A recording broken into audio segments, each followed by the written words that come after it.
ആദർശിന്റെയും നയനയുടെയും നാളത്തെ നല്ലൊരു കഥ കേട്ടാലോ? അങ്ങനെ നാളത്തെ കഥയെ നമ്മൾ കാണുന്നേ ഭയങ്കര സന്തോഷത്തിലായിരുന്നു മാളവിക. അങ്ങനെ ഒടുവിൽ ആ ടാസ്ക് വിജയിച്ചിരിക്കുകയാണ്. താൻ എൻ ജ്വല്ലറിയിലെ മെയിൻ ഡിസൈനർ ആകാനായിട്ട് പോവുകയാണ്. അങ്ങനെ പുറത്തിറങ്ങി കഴിഞ്ഞപ്പോൾ ആ സന്തോഷ വാർത്ത ആദർശനെയും നയനെയും വിളിച്ചറിയിക്കുന്നുണ്ട്. പിന്നീട് പറഞ്ഞു, അതെ എനിക്ക് നിങ്ങളെ നേരിട്ടൊന്ന് കാണണമെന്ന് പറഞ്ഞു. അപ്പോഴേക്കും ആദർശ് പറഞ്ഞു, അതിനെന്താ, ഞങ്ങൾ വരാമെന്ന് പറയണം. അങ്ങനെ കോള് കട്ട് ചെയ്തിട്ട് നയനയോട് പോയി ആ സന്തോഷ വാർത്ത ആദർശ് പറയുന്നുണ്ട്. ആ മാളവികയെ അവിടെ എടുത്തുനിന്ന് ജോലിക്ക് എടുത്തുനിന്ന് ഇനി നമ്മൾ പേടിക്കണ്ട. ഉറപ്പായിട്ടും അവൾക്ക് സത്യങ്ങളെ കണ്ടെത്താൻ പറ്റും. പല വിവരങ്ങളും അവിടുന്ന് ചോർത്തിയെടുക്കാൻ പറ്റുമെന്ന് പറഞ്ഞു. അത് കേട്ടപ്പോൾ നയന പറഞ്ഞു, അധികം വൈകാതെ വേണോ ആദർശേട്ടാ, അധികം താമസിപ്പിച്ചുകൂടാ, അറിയാലോ താമസിപ്പിക്കും തോറും നമ്മുടെ ജ്വല്ലറി തകർച്ചയിലേക്ക് പോയിക്കൊണ്ടിരിക്കുമെന്ന് പറഞ്ഞു. ആദർശ് പറഞ്ഞു, അതൊന്നും ഓർത്ത് പേടിക്കണ്ട, ബാ നമുക്ക് മാളവികയെ ഒന്ന് കണ്ടിട്ട് വരാം എന്ന് പറഞ്ഞു. അങ്ങനെ അവർ രണ്ടുപേരും കൂടെ മാളവികയെ കാണാൻ ചെല്ലുവാണ്. മാളവിക റെസ്റ്റോറൻറ്റിൽ ഇരിക്കുന്നുണ്ടായിരുന്നു. അങ്ങനെ അവിടെ ചെന്ന് അവർ ആദർശിന് ജ്യൂസിനൊക്കെ ഓർഡർ ചെയ്തു. ഭയങ്കര സന്തോഷമായിരുന്നു ആദർശിന്. കാരണം നിസ്സാര കാര്യമല്ല, ഇനിയിപ്പോ കുറച്ചുകൂടെ കാര്യങ്ങൾ എളുപ്പമാണ് ശത്രുക്കളെ തോൽപ്പിക്കാനായിട്ട്. പിന്നീട് മാളവികയുടെ ഇന്റർവ്യൂവിനെ കുറിച്ചൊക്കെ ചോദിക്കുകയാണ്. മാളവിക പറഞ്ഞു, ആദർശ് സാറ് പറഞ്ഞ് ശരിയാണ്. ഈ പറയുന്ന എൻ ജ്വല്ലറിയുടെ MD ഡേവിഡ് ആണെങ്കിലും അയാൾക്ക് പിന്നിൽ ആരോ ഉണ്ടെന്ന് പറഞ്ഞു. അത് കേട്ടപ്പോൾ ആദർശ് ചോദിച്ചു, അതെന്താ? അല്ല, ഞാൻ ആ ഡിസൈൻ കാണിച്ചു കഴിഞ്ഞപ്പോഴത്തേനും അയാൾ വേറെ ആർക്കും അത് അയച്ചു കൊടുത്തു. അവരുടെ സാങ്ഷൻ കിട്ടിയതിന് ശേഷമാണ് അയാൾ ഈ കാര്യങ്ങളൊക്കെ എന്നോട് അറിയിച്ചത്. ഈ പറയുന്ന അയാൾക്ക് ഈ ഡിസൈനെ കുറിച്ചും കാര്യങ്ങളെക്കുറിച്ചും വ്യക്തമായ ധാരണയൊന്നും ഇല്ല. മറ്റാരുടെ നിർദ്ദേശം അനുസരിച്ചാണ് അയാൾ നീങ്ങിക്കൊണ്ടിരിക്കുന്നത്. ഇയാൾ സാറിന്നൊക്കെ വിളിച്ച് സംസാരിക്കുന്ന കേട്ടെ, അതിൽ നിന്ന് തന്നെ ഒരു കാര്യം വ്യക്തമാണ്, ഇയാളുടെ പിന്നെ വേറെ ആരോ ഉണ്ടെന്ന്. അത് കേട്ടപ്പോൾ നയന പറഞ്ഞു, ഞാൻ അപ്പോഴേ പറഞ്ഞില്ലേ ആദർശേട്ടാ, നമ്മുടെ മെയിനായിട്ടുള്ള ശത്രു ഡേവിഡ് അല്ല. ഈ പറയുന്ന ഡേവിഡിനെ നമ്മൾ ഇതിനു മുമ്പ് കണ്ടിട്ടില്ല, മൂർത്തി മുത്തശ്ശനും അറിയില്ലല്ലോ. ആദർശ് പറഞ്ഞു, അതെ, അതാണ് എനിക്ക് സംശയം തോന്നാൻ കാരണം. ഈ സമയത്ത് മാളി പറഞ്ഞു, ആദർശ് സാറ് വിഷമിക്കേണ്ട, അധികം വൈകാതെ തന്നെ നമുക്ക് സത്യങ്ങളൊക്കെ പുറത്തു കൊണ്ടുവരാൻ പറ്റുമെന്ന് പറഞ്ഞു. നയന് പറഞ്ഞു, ഞങ്ങൾക്ക് വേണ്ടിയിട്ട് മാളവിക വലിയൊരു റിസ്ക് തന്നെ ഏറ്റെടുക്കുന്നേ, അതിന് പ്രതിഫലം വേണ്ടേ, ഞങ്ങൾ ഞങ്ങളുടേതായ രീതിക്ക് എന്തെങ്കിലും തരണ്ടേ എന്ന് ചോദിച്ചു. അപ്പോഴേക്കും മാളി പറഞ്ഞു, ഒന്നും വേണ്ട മാഡം, എനിക്കുള്ള എന്താണെങ്കിലും എൻ ജ്വല്ലറിയും തരും, അവർ സാലറി തരാതിരിക്കില്ല. പിന്നെ ഇപ്പൊ മൂർത്തി ജ്വല്ലറിയെ രക്ഷിക്കേണ്ട എൻ്റെ ഒരു കടമയും കൂടെയാണ്. കാരണം കുറച്ച് നാൾ ഞാൻ അവിടെ വർക്ക് ചെയ്തല്ലേ, ആദർശ സാറിനെ സഹായിക്കാന്ന് പറഞ്ഞിട്ടുണ്ടെങ്കിൽ അതൊരു വലിയ ഭാഗ്യമായിട്ട് തന്നെ ഞാൻ കരുതുന്നതെന്ന് പറഞ്ഞു. ഈ സമയത്ത് ആദർശ് പറഞ്ഞു, അവരുടെ ഉദ്ദേശങ്ങൾ എന്താന്ന് വല്ലതും മനസ്സിലായോ? ഉദ്ദേശങ്ങൾ എന്താന്ന് അത്രയ്ക്കൊന്നും അറിയില്ലെങ്കിൽ ഒരു കാര്യം ഉറപ്പാ, ഈ വരുന്ന വിഷുവിന് അവർ കൂടുതലായിട്ട് പ്രതീക്ഷിക്കുന്നുണ്ട്. കൂടുതൽ സെയിൽസും കാര്യങ്ങളും അവരുടെ ജ്വല്ലറി നടക്കുമെന്ന് അവർ പ്രതീക്ഷിക്കുന്നുണ്ടെന്ന് പറഞ്ഞു.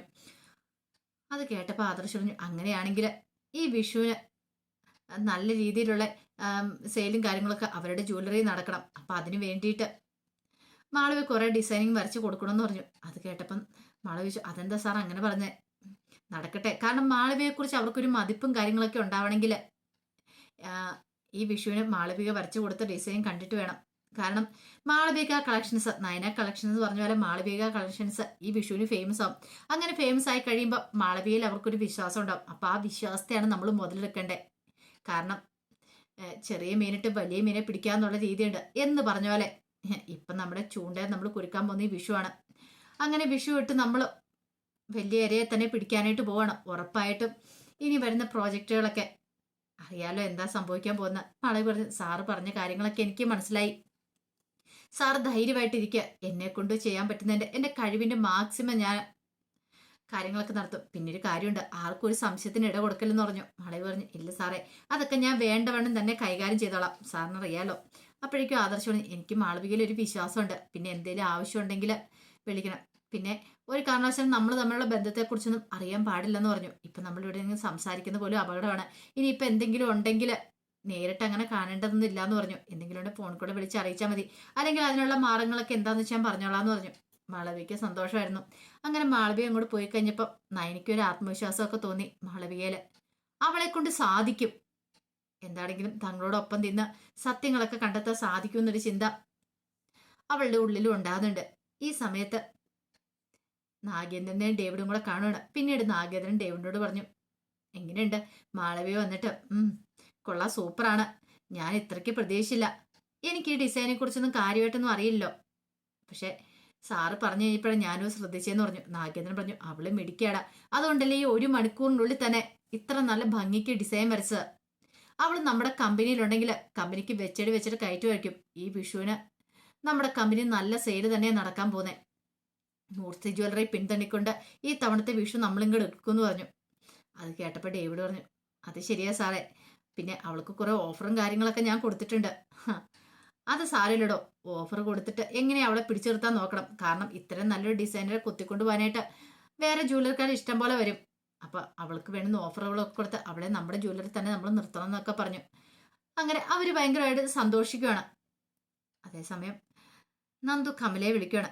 കമലയെ വിളിച്ചിട്ട് കമലയോട് പറഞ്ഞു, അമ്മേ എനിക്കിന്ന് നൈറ്റ് ഡ്യൂട്ടി ആന്ന് പറഞ്ഞു, ഞാൻ കുറച്ച് താമസിച്ചേ വരത്തുള്ളൂ എന്നൊക്കെ പറയണം. ചേട്ടൻ കമല ചോദിച്ചു, അതെന്താ അമ്മേ നൈറ്റ് ഡ്യൂട്ടി വരാൻ പാടില്ല എന്നൊക്കെ ചോദിച്ചു. കാരണം അന്ന് ബർത്ത്ഡേ സെലിബ്രേറ്റ് ചെയ്യാനായിട്ട് അനി വിളിച്ചിട്ടുണ്ടായിരുന്നു നന്ദുവിന്റെ പിറന്നാള്. അങ്ങനെ ചെന്നില്ലെങ്കിൽ അത് പ്രശ്നമാവും. നന്ദുവിന്റെ പേടി ഉണ്ടായിരുന്നു എങ്ങാനും ആരെങ്കിലും കണ്ടാല്. പക്ഷെ അനിയെ പിണക്കാനും പറ്റില്ല. ഒന്നാമത്തെ കാര്യം അവനിപ്പം നല്ല ടെൻഷനിലാണ് കമ്പനി കാര്യങ്ങളിലൊക്കെ. അപ്പൊ പിന്നെ അവൻ പറയുന്ന അനുസരിക്കാതിരിക്കാൻ പറ്റില്ല. പിന്നെ കമല കൂടുതലൊന്നും ചോദിക്കാൻ പോയില്ല. അങ്ങനെ അനി നന്ദുവും കൂടെ പിറന്നാൾ ആഘോഷിക്കാൻ പോവാണ്. ഈ സമയത്താണ് അബി മുറിയിലേക്ക് വരുന്നത്. മുറിയിലേക്ക് വന്നു കഴിഞ്ഞപ്പോഴത്തേനും നവ്യ അബിയോട് കാര്യങ്ങളൊക്കെ സംസാരിക്കുന്നുണ്ട്. കാരണം അനിയാണ് ഇപ്പൊ കമ്പനിയുടെ MD ആയിട്ട് കയറിയിരിക്കുന്നത്. അവനെ ആ കസാലിൽ നമുക്ക് എങ്ങനെയും താഴെ ഇറക്കിയാൽ മതിയുള്ളൂ. അപ്പൊ അതാണ് അവരുടെ മെയിൻ ആയിട്ടുള്ള പ്ലാന്. അനി ആ കസാലിൽ ഇരുത്താൻ പാടില്ല എന്നൊരു ചിന്ത. ഈ സമയത്ത് നവ്യ പറഞ്ഞു, ഇതുവരെയായിട്ടും അവന് കമ്പനിയിൽ നിന്ന് വന്നിട്ട് പോലും ഇല്ലാന്ന് പറഞ്ഞു. അപ്പോഴേക്കും അബി പറഞ്ഞു, അത് ശരിയാ, ആത്മാർത്ഥമായിട്ട് പണിയെടുക്കാൻ തോന്നേ. അപ്പോഴാണ് നവ്യ ആ കാര്യം പറയണേ, അതെ നാളെ നന്ദുവിന്റെ ബർത്ത്ഡേയാ. ഇതിനു മുമ്പുള്ള എല്ലാ ബർത്ത്ഡേയും ഞങ്ങൾ സെലിബ്രേറ്റ് ചെയ്തിട്ടുണ്ട്. പക്ഷെ ഈ ബർത്ത്ഡേക്ക് അവളും ഞാനുമായിട്ട് അത്ര രസത്തിലായ അല്ലാത്തോണ്ട് ഞാൻ എന്താണെങ്കിലും അവളെ വിഷ് ചെയ്യാനൊന്നും പോകുന്നില്ല എന്നൊക്കെ നവ്യ പറയണം. അത് കേട്ടപ്പോൾ അബി ചോദിച്ചു, നാളെയോ? അതെ. അത് കേട്ടപ്പോൾ അബിക്ക് തോന്നി അങ്ങനെയാണെങ്കിൽ ചില കള്ളത്തരങ്ങളൊക്കെ നമുക്ക് പൊളിച്ചെടുക്കാൻ പറ്റുമെന്ന്. പെട്ടെന്ന് നവ്യ ചോദിച്ചു, എന്താ അബി, നീ എന്താ ഉദ്ദേശിക്കണമെന്ന് ചോദിച്ചു. അതെ, നന്ദു അനിയും തമ്മിൽ ബന്ധമുണ്ടെങ്കിൽ അനി ഇന്ന് രാത്രി താമസിച്ച വരത്തുള്ളൂ എന്ന് പറഞ്ഞു. അതെന്താ നീ അങ്ങനെ പറഞ്ഞേ? അല്ല, നന്ദുവിന്റെ പിറന്നാളാ നാളെ എന്നല്ല നീ പറഞ്ഞേ. അങ്ങനെ പിറന്നാളാണെങ്കിൽ ഒരു പക്ഷെ ഇന്ന് രാത്രി അവർ ബർത്ത്ഡേ സെലിബ്രേറ്റ് ചെയ്യുമെന്ന് പറഞ്ഞു. അപ്പോഴേക്കും നബി ചോദിച്ചു, അതെങ്ങനെ നിനക്കറിയാം? അനി താമസിച്ച് വന്നിട്ടുണ്ടെ കരുതിയാൽ മതി. ഇന്ന് ബർത്ത്ഡേ ആഘോഷിക്കുമായിരുന്നു. കാരണം രാത്രി 12 മണി കഴിഞ്ഞിട്ടുണ്ടെങ്കിൽ പിറ്റേ ദിവസം ആയല്ലോ. ബർത്ത്ഡേ ഒക്കെ ആഘോഷിച്ചിട്ടായിരിക്കും വരാൻ പോകുന്നത്. മിക്കവാറും ഇവിടെ എന്തേലും കള്ളത്തരം പറയുമെന്ന് പറഞ്ഞു. അത് കേട്ടപ്പം നമ്പിക്കും തോന്നി അത് ശരിയായിരിക്കുമല്ലോ എന്ന്. അങ്ങനെയാണ് അത് അറിഞ്ഞിട്ട് തന്നെ കാര്യം. ഈ സമയം ജാനകിയോട് അനി വിളിച്ചിട്ട് കാര്യങ്ങൾ പറയണം. അത് ഞാൻ കുറച്ച് താമസിച്ചേ വരത്തുള്ളൂ. ഞാൻ ഫ്രണ്ട്സിനോടൊപ്പം പോകുന്നുണ്ട്. പിന്നെ കമ്പനി കുറച്ച് ജോലികളും കൂടെ ബാക്കിയുണ്ടെന്നൊക്കെ പറഞ്ഞു. ജാനകി അതും കൂടെ വിശ്വസിച്ചു. കാരണം ഇപ്പം നന്ദുമായിട്ട് കണക്ഷനും കാര്യങ്ങളൊന്നും ഇല്ലല്ലോ എനിക്ക്. അപ്പം ആ ഒരു ചിന്തയായിരുന്നു ജാനകിയുടെ മനസ്സറിയുണ്ടായിരുന്നേ. പിന്നീട് ജാനകി അത് അജയനോട് പറയുകയും ചെയ്തു. അപ്പോഴേക്കും അജയൻ പറഞ്ഞു, പാവം അവൻ്റെ തലയിൽ നല്ല ഭാരവും കാര്യങ്ങളൊക്കെ ഉണ്ട്. ഈ കമ്പനിക്കാരെന്ന് പറഞ്ഞാൽ ഈസി അല്ലല്ലോ. അപ്പം ഫ്രണ്ട്സിനോടൊപ്പം എൻജോയ് ചെയ്യാൻ പറ്റുന്ന സമയം അവനൊന്ന് എൻജോയ് ചെയ്യട്ടെ എന്നൊക്കെ പറയുന്നുണ്ട്. പക്ഷെ ജാനകിക്ക് ടെൻഷനായിരുന്നു. ഇനിയിപ്പോൾ ഫ്രണ്ട്സിനോടൊപ്പം പോയി പഴയതുപോലെ വല്ല കുടിക്കുമെന്നൊക്കെ. ആ സമയത്ത് അജയൻ പറഞ്ഞു, അതൊന്നും ഓർത്ത് നീ പേടിക്കൊന്നും വേണ്ട. അവൻ എൻ്റെ മോനാ. അവൻ അങ്ങനെയൊന്നും ചെയ്യാൻ പോകുന്നില്ല. എനിക്കറിയാം അവനെ, എനിക്ക് നന്നായിട്ട് അറിയാമെന്നൊക്കെ പറയാണ്. ആ സമയത്ത് അനിയും നന്ദുവും കൂടെ വലിയ രീതിയിലൊന്നും അല്ലെങ്കിലും ചെറിയ രീതിയിൽ ബർത്ത്ഡേ ആഘോഷിക്കാൻ ഒരുങ്ങുവാണ്. ആരോടും പറഞ്ഞില്ല. കാരണം ആരെങ്കിലും അറിഞ്ഞിട്ടുണ്ടെങ്കിൽ പിന്നെ അത് വലിയത്തെ പ്രശ്നവും. നവീനോട് പോലും പറയണ്ടെന്ന് അനിയായിരുന്നു പറഞ്ഞിരുന്നേ. നന്ദുവിന് നല്ല ടെൻഷനുണ്ട്. ഇനി അങ്ങനെ ഈ കാര്യങ്ങളൊക്കെ നയനേച്ചാലും അറിഞ്ഞിട്ടുണ്ടെങ്കിൽ അത് പ്രശ്നമാവുമെന്ന്. അങ്ങനെ അവർ ബർത്ത്ഡേ ഒക്കെ നന്നായിട്ട് തന്നെ സെലിബ്രേറ്റ് ചെയ്തു. അതിനുശേഷമാണ് വീട്ടിലേക്ക് വരുന്നത്. അപ്പൊ അനിയെന്ന് താമസിച്ച് വരുന്നത് അഭി മറിഞ്ഞിരുന്ന് കണ്ടു. അപ്പോൾ ഉദ്ദേശിച്ച പോലെ തന്നെ കാര്യങ്ങൾ അവളുടെ ബർത്ത്ഡേ ആഘോഷിച്ചിട്ട് വന്നിരിക്കുകയാണ്. അങ്ങനെയാണെങ്കിൽ ഇതൊന്ന് പൊളിച്ചെടുക്കണമല്ലോ എന്നൊരു ചിന്തയൊക്കെ അവന്റെ മനസ്സിലുണ്ടാകുന്നുണ്ട്. ഈ സമയത്ത് നയന ആദർശനോട് പറഞ്ഞു, അതെ നന്ദുവിന്റെ ബർത്ത്ഡേ നാളെ, നമുക്ക് പോണ്ടേ, നമുക്ക് വീട്ടിൽ പോകണം, നന്ദുവിനെ കാണണം എന്നൊക്കെ പറഞ്ഞു. ആദർശ് പറഞ്ഞു, അതിനെന്താ പോവാലോ എന്ന് പറഞ്ഞു. കാരണം ഇന്ന് വരെ നന്ദുവിന്റെ പിറന്നാളിന് നയന പോവാതിരുന്നിട്ടില്ല. ഇവിടെയാന്ന് പറഞ്ഞ് പോവാതിരിക്കാനും പറ്റില്ലല്ലോ. അങ്ങനെ എന്ത് ചെയ്തു, പിറ്റേ ദിവസം രാവിലെ നയനെ ആദർശം കൂടെ വീട്ടിലേക്ക് ചെല്ലുവാണ്. ഈ സമയത്ത് കമല അങ്ങോട്ട് ഇറങ്ങി വരുന്ന നയനെ കണ്ടു കഴിഞ്ഞാൽ ഭയങ്കര സന്തോഷമായി. അങ്ങനെ കെട്ടിപ്പിടിക്കുന്നുണ്ട്. കെട്ടിയൊക്കെ പിടിച്ചിട്ട് പറഞ്ഞു, ബാ മോളെ കയറി വാന്നൊക്കെ പറഞ്ഞ് കൂട്ടിക്കൊണ്ട് പോവാണ്. പിന്നീട് നയന ചോദിച്ചു, എന്തിയേ പിറന്നാളുകാരി എന്തിയെന്ന് ചോദിച്ചു. അവളിത് കുറച്ച് സമയമായുള്ളൂ വന്നിട്ട്, വന്നു കിടന്ന് ഉറക്കമെന്ന് പറയണം. ഉറക്കമോ? അതെ, രാത്രിയിൽ അവൾക്ക് നൈറ്റ് ഡ്യൂട്ടി ആയിരുന്നു പറഞ്ഞു. നൈറ്റ് ഡ്യൂട്ടിയോ? അതെ, നൈറ്റ് ഡ്യൂട്ടി ഒക്കെ കഴിഞ്ഞിട്ട് താമസിച്ചാ വന്നേന്ന് പറഞ്ഞു. അപ്പോഴേക്കും നയനയുടെ മനസ്സിൽ ചില സംശയങ്ങളുണ്ടായി. കാരണം രാവിലെ അമ്മ വിളിച്ചും പറഞ്ഞിട്ടുണ്ടായിരുന്നു അനിയൻ താമസിച്ചാ വന്നേന്ന്. അവന് ഫ്രണ്ട്സുമായിട്ടൊക്കെ കറങ്ങാൻ പോയിട്ടുണ്ടായിരുന്നു രാത്രിയിൽ അങ്ങാണ്ട്. അങ്ങനെയാണ് ഒരു പക്ഷെ നന്ദു അനിയും കൂടെ ആണോ ഒന്നിച്ചു പോയത്. ഇനി ബർത്ത്ഡേ ആഘോഷത്തിനെങ്ങാനും പോയതാണോ എന്നൊരു ചിന്ത നയനയുടെ മനസ്സിലുണ്ടാകുന്നുണ്ട്. അപ്പൊ അതിന്റെ വിശേഷങ്ങളൊക്കെ നമ്മൾ കാണാൻ പോകുന്നത്. ആ വിശേഷങ്ങൾക്കായി നമുക്ക് എല്ലാവർക്കും കാത്തിരിക്കാം കേട്ടോ. ഇനിയിപ്പോൾ ആരൊക്കെ എന്തൊക്കെ പറഞ്ഞാലും നന്ദു അനിയും തമ്മിൽ കാണും. ഇനിയിപ്പോൾ ആരൊക്കെ എതിർത്താലും അവരൊന്നാവുകയും ചെയ്യും, എല്ലാവരുടെയും കണ്ണു വെട്ടിച്ച്. അപ്പോൾ അതിന്റെ വിശേഷങ്ങൾക്കായി നമുക്ക് എല്ലാവർക്കും കാത്തിരിക്കാം. ഒരിക്കൽ കൂടി എല്ലാവർക്കും ശുഭരാത്രി നേർന്നുകൊണ്ട് നിർത്തുന്നു.